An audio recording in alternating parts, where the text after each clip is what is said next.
Bonjour les STL, j'espère que tout le monde va bien, que vous avez profité de vos vacances au soleil et que tout le monde va bien. J'ai pas beaucoup de nouvelles de vous, donc j'espère que ça se passe bien, que vous comprenez bien ce qu'on fait. J'ai pas encore corrigé, ouais, une grosse feignasse. J'ai pas encore corrigé vos DM et vos corrections de DS, mais je vais bientôt le faire. Enfin, en tout cas, si c'est pas aujourd'hui, ça sera demain. Donc du coup, il y a des DM que je n'ai pas lus. Donc du coup, les gens qui n'ont pas rendu le DM auront zéro, je vous préviens. Je ne sais pas, enfin on sait à peu près qui sont ces élèves. Donc voilà, aujourd'hui on finit le cours de tronc commun et donc on finit le tronc commun, c'est-à-dire qu'on aura terminé tout ce qu'on avait à dire sur le tronc commun. Donc la dernière propriété qu'on vous donne, c'est l'espérance.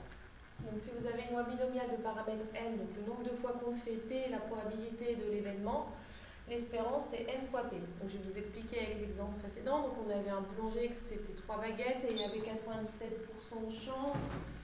97% de chance qu'ils ont un poids conforme. Donc voilà. Donc on vous demande de calculer l'espérance. Donc vous prenez E de x. Ok, donc on avait n égale 3 et p égale 0,97. Et donc du coup, pour avoir l'espérance, on a juste à multiplier ces deux données-là. Ok. Et donc du coup, vous allez tomber sur 2,91. Qu'est-ce que ça veut dire l'espérance? Parce que souvent on nous demande de l'interpréter, donc c'est une moyenne, c'est en moyenne combien il aura de baguettes conformes sur son échantillon. Donc voilà, on va trouver un nombre à virgule avec un nombre de baguettes, mais c'est pas grave, on est en maths, on marque 2,91 baguettes. Donc si on vous demande une interprétation, on peut écrire cette phrase-là. Si le boulanger effectue de nombreuses fois l'expérience,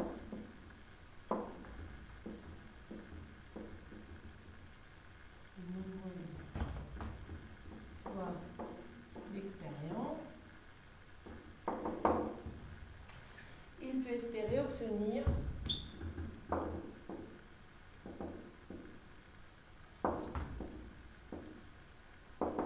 2,91 baguettes, ce qui est un peu illogique dans la vie réelle, mais voilà, on est en maths, donc on écrit 2,91 baguettes, conforme en moyenne. Donc qu'est-ce qui est très important dans la phrase? Donc il faut qu'il y ait, vous faites la phrase que vous voulez, hein. Je n'ai plus de rouge, j'y ai tombé. Il faut qu'il y ait marqué nombreuses fois, donc un grand nombre de fois, et il faut écrire en moyenne. Après vous faites la phrase que vous voulez. Donc ce que vous trouvez en espérance, c'est une moyenne. Donc on ne rajoute pas grand chose de ce qu'on a dit déjà avant, donc ça permet de reprendre un peu tranquillement. Donc c'est pareil qu'avant, sauf que des fois on peut vous demander l'espérance. D'ailleurs on vous le demandait dans un exercice que je vous ai donné, c'était le 41 je crois. Le 41 vous demandez l'espérance, donc je vous ai mis la correction, hein, je vous l'ai mis avant de le faire, donc je suis désolée, je n'avais pas vu. Et donc du coup, voilà, l'espérance, c'est la moyenne que vous pouvez avoir avec votre loi binomiale. Et donc on a fini le tronc commun, on peut faire une petite danse de la joie.